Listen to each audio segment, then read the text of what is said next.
Juma September kalo tile 24 san 2021 aw minnu sɔgɔliman na Mali kɔnɔ ani Mali kɔ kan an ka bɔlɔlɔ kanal la an ka foli b'aw ye dantɛ foli min na ni bamanankan kunnafoni suru waati selen Mali kibaru jabarani kan aw bisimila.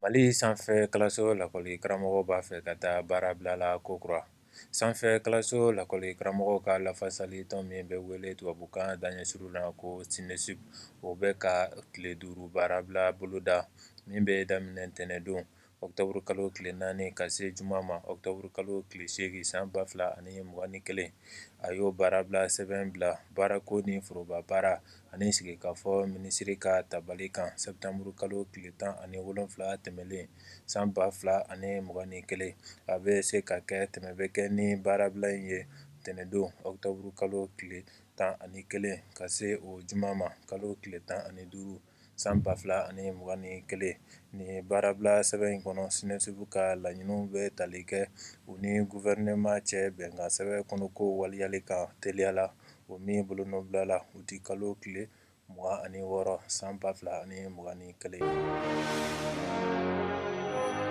Minisiri kɔrɔ Mamadu Kamara welela ka datugu kokura. Kokura wɛrɛ donna jamana kuntigi pankuru ni finitigiw ka minɛnsanko senkɔrɔ. Minisiri ɲɛmɔgɔ kɔrɔ Sumailu Bube Mayiga n'a tɔɲɔgɔnmuso Madame Buhare Fili Sisoko nɔ minɛnen kɔ jamana kiirisoba procureur fɛ août kalo tɛmɛnen n'olu tun bɛ lakanako ni sɔrɔ ko minisiriya jɔyɔrɔ la ko in kɛ tuma kunnafoniko minisiri kɔrɔ n'ale tun ye jamanakuntigi Ibrahim Boubacar Keïta ka baarakɛ jɛkulu ɲɛmɔgɔ ye a waati o welela kiiri tigilamɔgɔw fɛ kokura ka datugu kunun alamisa Septembre kalo tile 23 san 2021 hakilina jiginna cɛ in tun delila ka waati kɛ Bamako kasobonba la nin ko kelen in na a waati mɔgɔ caman y'a yɛrɛ ɲininka a labilali cogoya la tile damadɔ a nɔ minɛnen kɔfɛ nka ɲɛ min filɛ furancɛla fanga ɲɛmɔgɔw kun mɔgɔ bɛ se k'a fɔ ko nin ko in kɔni ni banni cɛ ka jan fɔlɔ.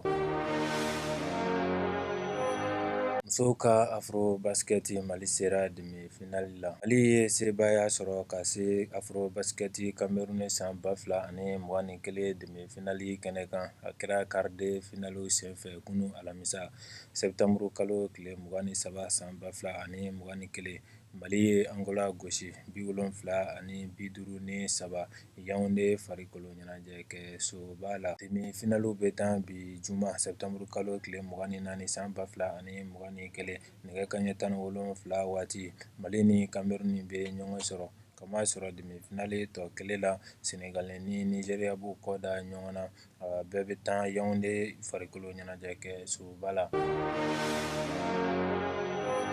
Nin bɛ an ka bi kunnafoniw kuncɛ an b'a fɔ Ala ka bɛn ni lafiya sabati jamana kɔnɔ aw k'an bɛn wagati wɛrɛ la ni kɛnɛ kelen kan.